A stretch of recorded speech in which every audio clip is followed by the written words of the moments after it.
वानमा optimal feasible solution वानमा optimal feasible solution भनेको छ हजुर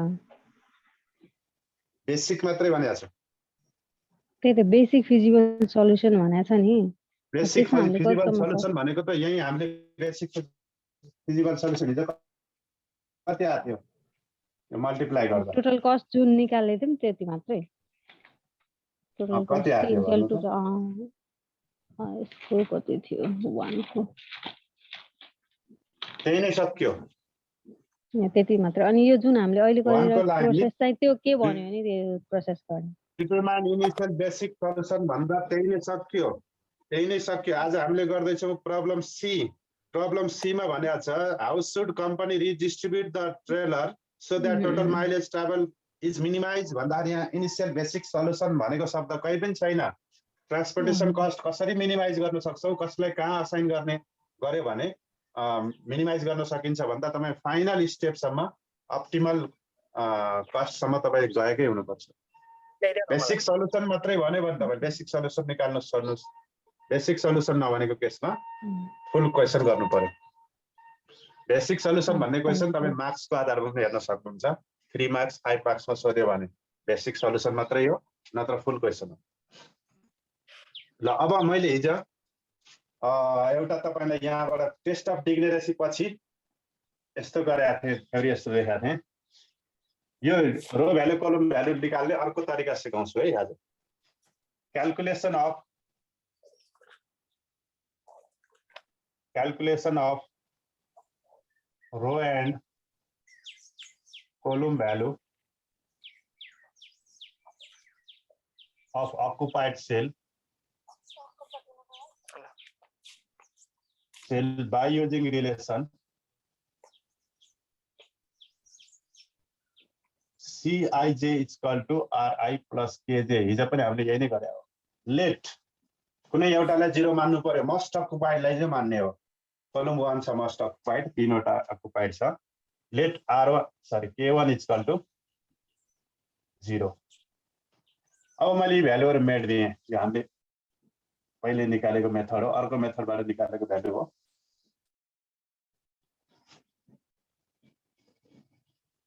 यहाँबाट मैले let K1 is equal to 0 पनि हिजोको मेथडमा पनि त्यही गरेको थिएँ अब आज कसरी सिकाउँछु भन्दा कुनलाई हामीले 0 मान्यो भन्नु त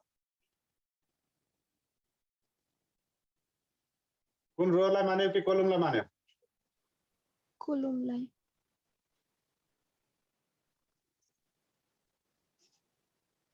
बोल्नु न एकजना दादा K1 is equal to 0 भने कलम 1 लाई मान्यो भन्नु न कलम 1 लाई 0 मान्यो late K1 is equal to 0 भनेको कलम 1 is equal to 0 C भनेको सेल हो यहाँ बुझ्नु होला C भनेको सेल हो R भनेको रो हो K भनेको कलम हो let K1 is equal to 0 कलम 1 लाई 0 मान्यौ अब जुनलाई तपाईले 0 मान्नुहुन्छ जुन रो वा कलमलाई 0 मान्नुहुन्छ जुनलाई पातेले मान्न पाउनुहुन्न म्याक्सिमम अक्युपाइडलाई मान्नु पर्छ अर्को क्वेशनमा जाँदा तपाईको K3 0 होला K2 0 होला R2 होला R3 होला जुनसुकै होला जुनलाई 0 मान्नुहुन्छ त्यही रो वा कलमको अक्युपाइडबाट एउटा भ्यालु निकाल्दिनुस् जस्तै हामीले कलम 1 लाई माने हो यही अक्युपाइड छ सुरुमा भनेपछि C11 यो भनेको C11 हो Cij को Ri plus Kj मा राख्नु पर्यो C11 सेल 11 हो यो C11 is equal to R1 plus K1 cell 11 भएपछि यो R1 हो यो K1 हो अघिल्लो R1 पछिल्लो K1 अब यो भइसकेपछि C11 मा भ्यालु कति छ कस्ट हेर्नु त 60 छ 60 is equal to R1 plus K1 लाई तपाईले माथि 0 मान्नु भयो therefore R1 is equal to कति आयो 60 यहाँ 60 लेखिदिनुस् हिजो पनि हामीले यही गरे हैन र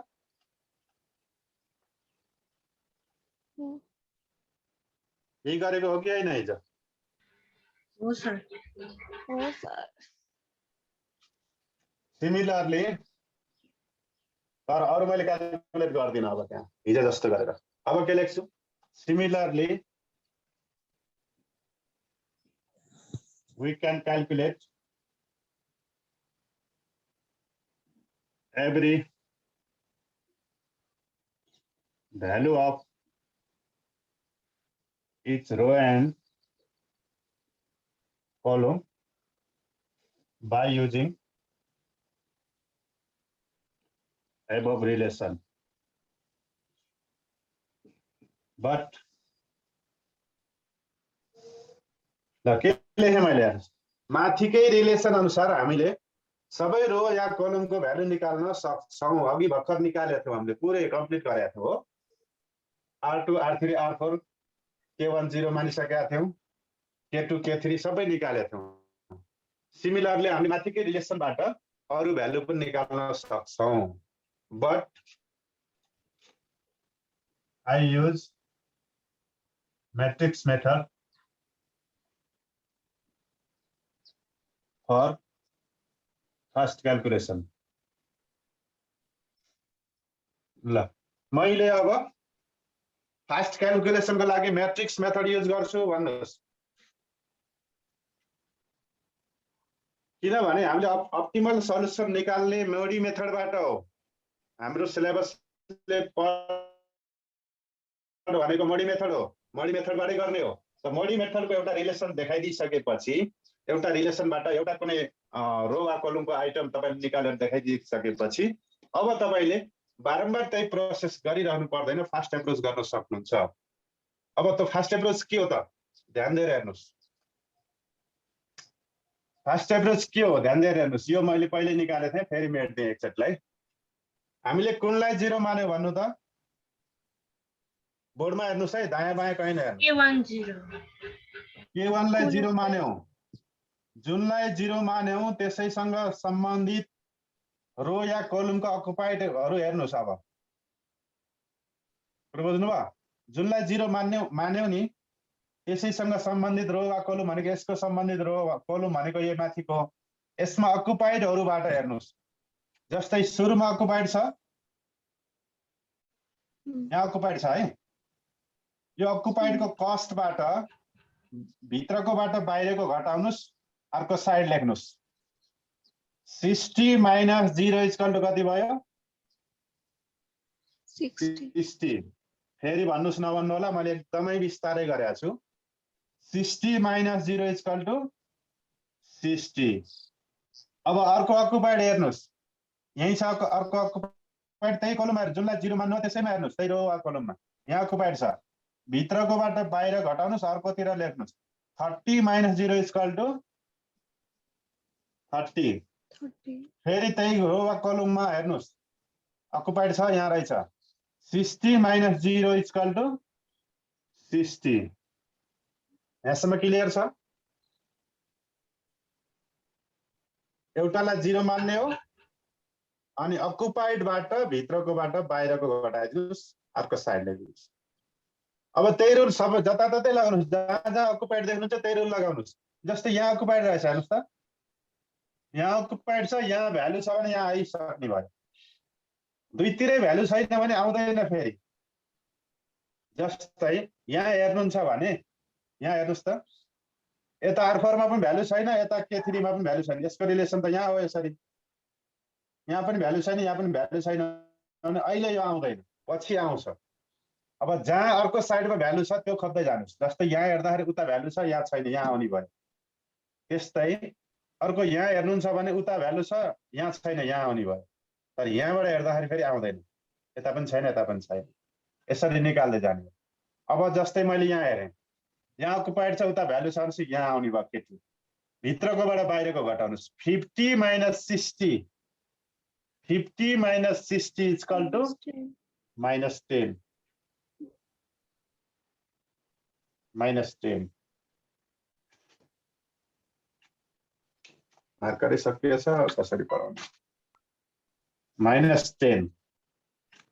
त्यस्तै अर्को हेर्नुस्, अब यहाँ आइसकेपछि अरु यो रिलेसन छ भने तुरुन्तै अर्कोतिर आउँथ्यो, छैन। अब यही निकाल्दिनुस्, यहाँ भ्यालु छ भने यहाँ आउने भयो।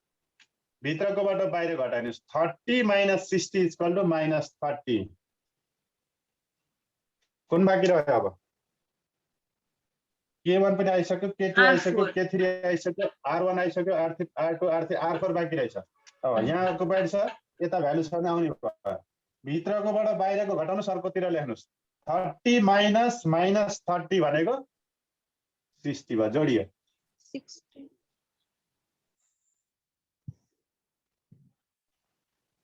30 बाट यो घटाउने हो भनेपछि 30 माइनस माइनस 30 भनेको 60। यसरी निकाल्न सकिन्छ। अब सजिलो भयो। यो बुझ्नु भयो यो कुरा अहिलेको? नबुझेको भए फेरि गरिदिन्छु। सर फेरि भन्नु त एकचोटि।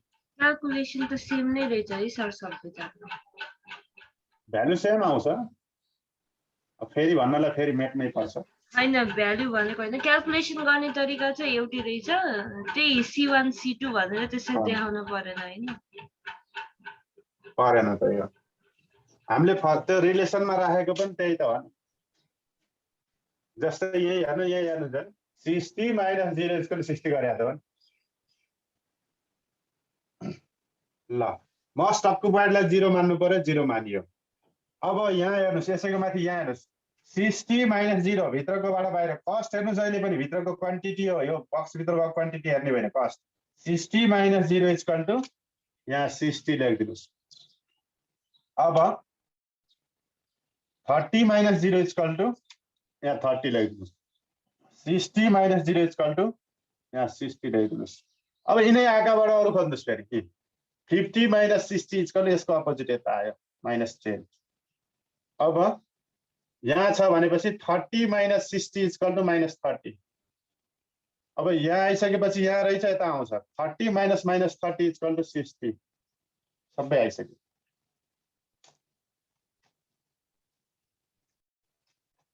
यसरी पनि हामीले अक्युपाइड सेलको रो एन्ड कलम भ्यालु निकाल्न सक्छौं। कति स्टेप गर्यौं हामीले हेर्नु त। सुरुमा भर्बल क्वेसन भए टेबलमा कन्भर्ट गर्यौं। दोस्रो स्टेप अनब्यालेन्स भए ब्यालेन्स गर्यौं। तेस्रो स्टेप म्याक्सिमाइजेसन भए लास्ट टेबलमा कन्भर्ट गर्यौं। चौथो स्टेप भ्यान सल्युसन निकाल्यौं। पाँचौं स्टेप टेस्ट अफ डिग्नेरेसी गर्यौं। छैठौं step row and column value occupied सेलको रो एन्ड कलम भ्यालु निकाल्यौं। सातौं स्टेप अब calculation of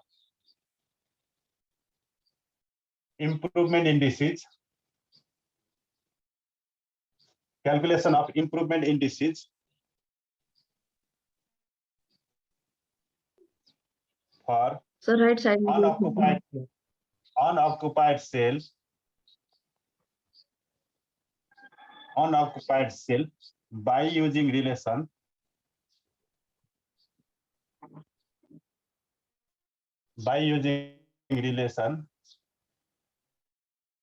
delta ij is equal to Cij minus Ri plus Kj. ल के लेखेँ मैले हेर्नुस्। अर्को step calculation of improvement indices for unoccupied cell. हामीले अघि रो भ्यालु कलम भ्यालु निकालेको के को? अक्युपाइड सेलको। रो भ्यालु कलम भ्यालु निकाल्दा हामीले केवल अक्युपाइड सेल हेरिरहेथ्यौं। अक्युपाइड सेलको रो एन्ड कलम भ्यालु निकालिसकेपछि त्यसपछिको स्टेपमा हामीले इम्प्रुभमेन्ट इन्डिसेस निकाल्छौं। कसको त भन्दा अनअक्युपाइड सेलको। त्यही लेख्नुहुन्छ calculation of improvement indices for unoccupied cell by using relation. Relation यसको फरक छ। रो भ्यालु कलम भ्यालु निकाल्ने relation Cij equal to Ri plus Kj थियो भने यसको रिलेसन फेरि delta Ij equal to Cij minus Ri plus Kj। कसको निकाल्ने भन्यौ हामीले हेर्नु त यहाँ अनअक्युपाइडको। अब तपाईको म्याट्रिक्समा कतिवटा अनअक्युपाइड छ हेर्नुस् त। यहाँ एउटा अनअक्युपाइड रहेछ, यहाँ एउटा छ, यहाँ एउटा छ, यहाँ एउटा छ, यहाँ एउटा छ, यहाँ एउटा छ। यी सबैको 1 बाइ 1 इम्प्रुभमेन्ट इन्डिसेस निकाल्नु पर्यो। डेल्टा Ij भनेको सेल भ्यालु हो। डेल्टा Ij भनेको यो पहिला यो अनअक्युपाइड सुरुमा कर्मैसँग जानुस्। यसमा यहाँ रहेछ भनेको डेल्टा कति हो त? सेल नम्बर कति हो? 13 हो। 13 रो 1 कलम 3 डेल्टा 13 इक्वल टु अब एकचोटि तपाईले हेरेर 13 भनेपछि C13 भइसक्यो C13 माइनस यो अगाडिको R हो यो के हो त्यही भएर R1 प्लस यो 3 भनेको K3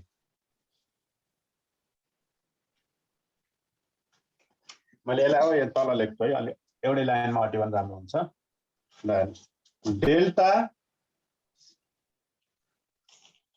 डेल्टा यो कति हो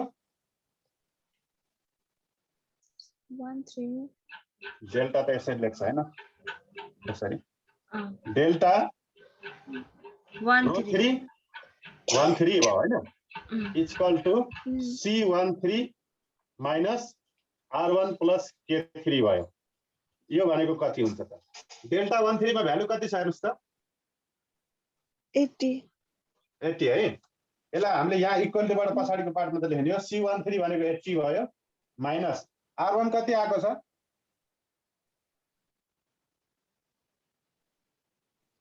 60 प्लस K3 कति आएको छ -30 इक्वल टु कति भयो क्याल्कुलेसन गर्नुस् 50 C13 भनेको 80 छ R1 भनेको 60 आएको छ माथि हामीले रो भ्यालु कलम भ्यालु निकालेका थियौं K3 भनेको -30 छ गर्दा कति आरे 50 आउँछ 50 टोटल 50 आयो ल माइनस आउनु हुँदैन अब सबै डेल्टाहरुको हामीले भ्यालु निकाल्छौं अनअकुपाइड सेलको सबै पोजिटिभ वा 0 आयो भने अप्टिमल सोलुसन कुनै एउटा नेगेटिभ आयो भने तपाईको फेरि यति नै प्रोसेस अगाडि जान्छ ध्यान मात्रै गर्नु पर्दैन अरु सबै प्रोसेस फेरि रिपिट गर्नुपर्छ त्यही भएर भगवानलाई माइनस नआओस् भन्नुस् अब यहाँ हेर्नुस् यो अनअकुपाइड छ यो यसको नाम के हो डेल्टा रो 2 कलम 2 डेल्टा 22 हो डेल्टा 22 इक्वल टु C22 भइहाल्यो माइनस R2 प्लस K2 एकचोटि तपाईले कुन हो भनेर 22 भनेर हेरेपछि डेल्टा 22 भयो C22 नभए अगाडिको R हो यो के हो भन्ने बुझ्नुस् C22 minus R2 plus K2 अब यो C22 मा भ्यालु कति छ 40 छ 40 माइनस R2 भनेको छ 30 K2 कति छ -10 प्लस -10 इक्वल टु कति आयो 20 त्यस्तै अर्को यही रहेछ अनअकुपाइड यो भनेको डेल्टा 23 हो delta 23 equal to C23 minus R2 plus K3 भनेको 90 माइनस R2 भनेको 30 प्लस K3 भनेको -30 इक्वल टु 90 अब अर्को अनअकुपाइड खोज्नुस् यहाँ अकुपाइड रहेछ यहाँ छ अनअकुपाइड यो भनेको डेल्टा 32 हो रो 3 column 2 delta 32 equal to C32 minus R3 plus K2 equal to value कति छ यहाँ 10 छ 10 माइनस R3 भनेको 60 तर 100 होला नि 10 हो र कति थियो 10 भयो त अकुपाइड हुन्छ सानो भएर 100 थियो 100 हो सर 100 हो 100 माइनस R3 भनेको 60 अनि अर्को रिलेसन के छ K2 भनेको माइनस टेनै होला सर त्यही नै छ सर अगाडि होइन 100 रहेछ तर यो क्वेशनकै लेख्नु हैन र फर्स्ट त्यतिबेला क्वेशनमा 100 हो 100 100 ल 60 माइनस 10 भनेको 50 भयो 100 मा 50 त्यो 10 भयो त यहाँ हाम्रो बिग्रिहाल्यो थियो भन्नुको अर्थ फेरि अर्को स्टेप जानु पर्थ्यो यो क्वेशन त्यो अर्को स्टेप -30 होला नि त्यो हुन्छ नि 60 प्लस अनि -30 भ्यालु हैन र एक -10 हुन्छ 2 छ त K2 छ नि त K2 त -2 भयो 50 नै भयो K2 -10 हो अब यो निकाल्नुस् यो भइसक्यो यहाँ आइयो हामी डेल्टा 41 रो 4 हो column 1 delta 41 equal to C41 minus R4 plus K1 यसको भ्यालु कति छ 90 छ 90 माइनस R4 भनेको 60 छ प्लस K1 भनेको 0 छ इक्वल टु 30 यति बेला कुनै पनि नेगेटिभ आएको छैन अब एउटा लास्ट यो नेगेटिभ आएन भने सल्युसन अप्टिमल हुन्छ यो भनेको R4 K2 हो रो 4 हो कलम 2 हो भनेपछि delta 42 equal to C42 minus R4 plus K2 यसको भ्यालु छ तपाईको 70 माइनस R4 भनेको 60 K2 भनेको माइनस 10 गर्दाखेरि 70 मा 50 घट्यो 20 ल हेर्नुस् त इम्प्रुभमेन्ट्स इन्डिसेस हामी सबै अनअकुपाइड सेलको निकाल्यौं सजिलो छ यो निकाल्न delta IJ equal to CIJ minus RI plus KJ रिलेसनबाट निकाल्ने हो अब यति गरिसकेपछि यदि यो तपाईको इम्प्रुभमेन्ट इन्डिसेस सबै 0 और पोजिटिभ आयो भने सल्युसन इज अप्टिमल के छ हेर्नुस् सर यो डेल्टा 22 को भन्दैन त एकले डेल्टा 22 भनेको C22 भयो यहाँ छ रो 2 कलम 2 C22 को भ्यालु 40 छ माइनस R2 भनेको तपाईको 30 छ K2 भनेको हजुरले माइनस R3 लेख्नु भएको त्यसमा हजुर C यसमा R3 प्लस K2 हो र R2 होला नि त्यसमा R2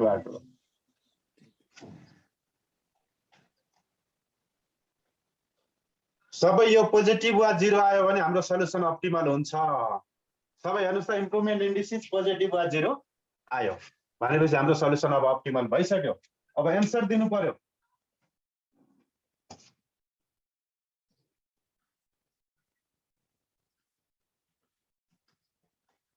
since all the improvement indices are positive or 0 यसलाई हामीले नन नेगेटिभ पनि भन्न सक्छौं optimal solution has been obtained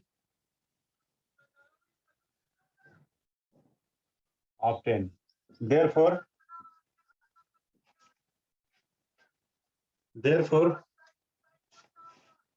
initial basic cost is the optimal cost भनेर तपाईले कति माइल निकाल्नु भएको एन्सर हेर्नुस् त optimal mileage is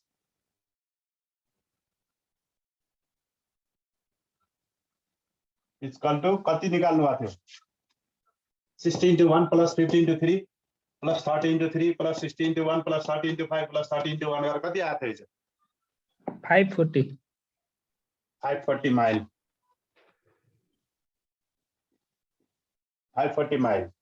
540 माइल हुन्छ अब कहाँ तपाईले कति क्वान्टिटी ट्रान्सपोर्ट गर्ने त्यो पनि लेख्दिनुस् हामीले जहाँ असाइन गरेको सर पढ्दिनु न since all the improvement indices are positive or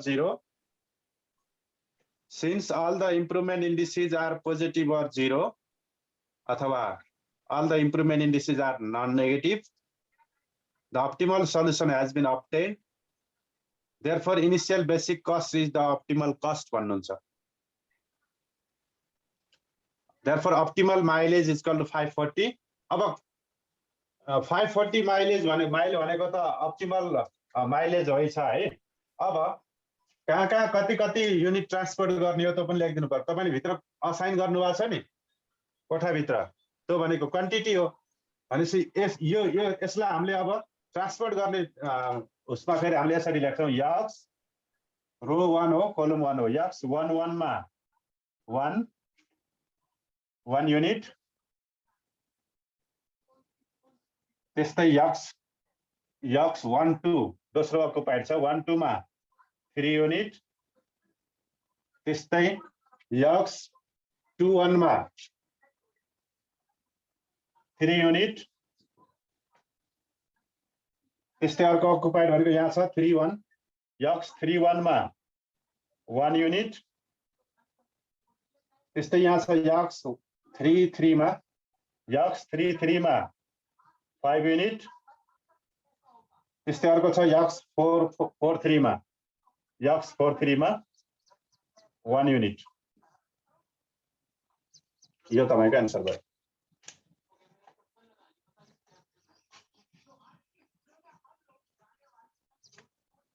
full question गरियो हामीले तर एक्जाममा यस्तो आउँदैन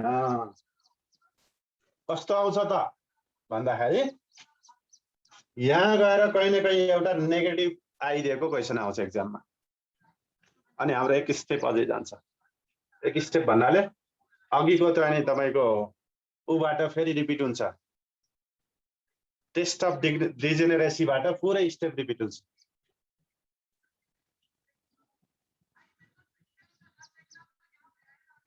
कति छ टाइम हाम्रो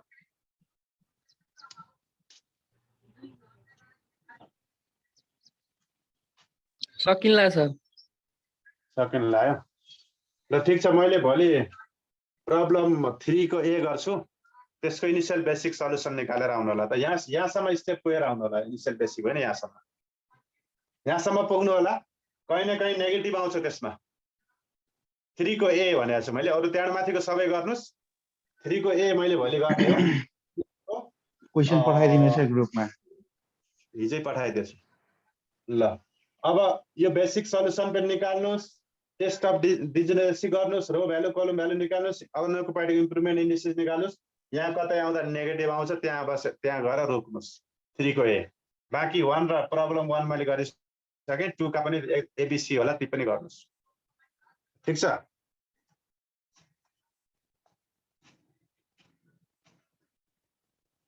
अझै कन्फ्युजिङ भए